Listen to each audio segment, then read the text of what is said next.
কিছু গণমাধ্যম তাদের সঠিক দায়িত্ব পালন বাদ দিয়ে ব্ল্যাকমেইলের কাজ করছে অভিযোগ করে সব পরিহারের আহ্বান জানিয়েছেন তথ্য সম্প্রচার মন্ত্রী জহিরুদ্দিন স্বপন। বলেন, সাংবাদিকদের সঠিক মর্যাদা ও সম্মান দিতে বিএনপি বদ্ধপরিকর। প্রবীণ সাংবাদিকদের অবসর ভাতা সহ সাংবাদিক কল্যাণের পরিধি বাড়ানোর কাজ চলছে বলে জানিয়েছেন তথ্য সচিব। বিভিন্ন ক্যাটাগরিতে সাংবাদিকদের মেধাবী সন্তানদের বৃত্তির চেক হস্তান্তর অনুষ্ঠানে এসব কথা বলেন তারা।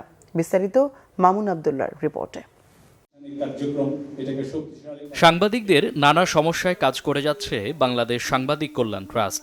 তারই ধারাবাহিকতায় সাংবাদিকদের মেধাবী সন্তানদের শিক্ষাবৃত্তির চেক হস্তান্তরের এই আয়োজন। এ সময় ট্রাস্টের ব্যবস্থাপনা পরিচালক মোহাম্মদ আবদুল্লাহ বিগত স্বৈরাচারের আমলে সাংবাদিকদের ত্যাগের কথা স্মরণ করেন। সাংবাদিক নেতারা তুলে ধরেন তাদের বিভিন্ন দাবি দেওয়াগুলো পর্যালোচনার কথা জানালেন তথ্য মন্ত্রণালয়ের সচিব।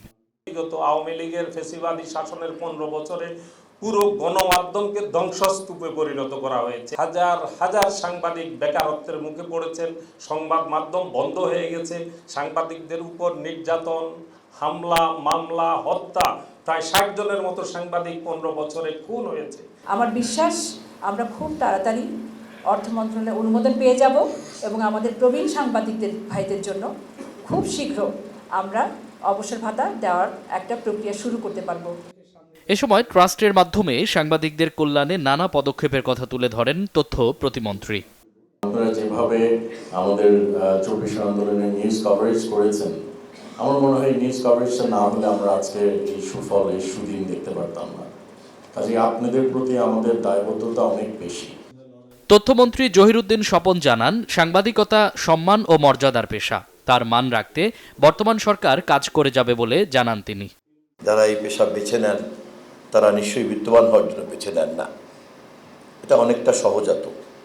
সেই কারণে সম্মান, শ্রদ্ধা, মর্যাদাই হচ্ছে বেসিক্যালি আপনারা যারা এই পেশায় আছেন সেই পেশার প্রধান চাওয়া।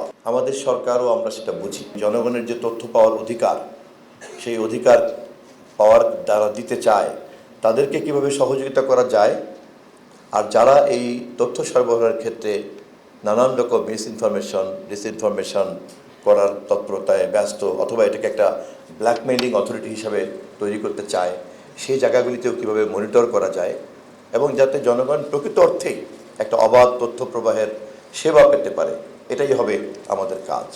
দ্বিতীয় ধাপে এবার সাংবাদিকদের 402 জন মেধাবী সন্তানকে দেওয়া হয় শিক্ষাবৃত্তির চেক। বৃত্তি প্রদান করা হয় 73,26,000 টাকা। মামুন আবদুল্লাহ, বাংলা ভিশন, ঢাকা।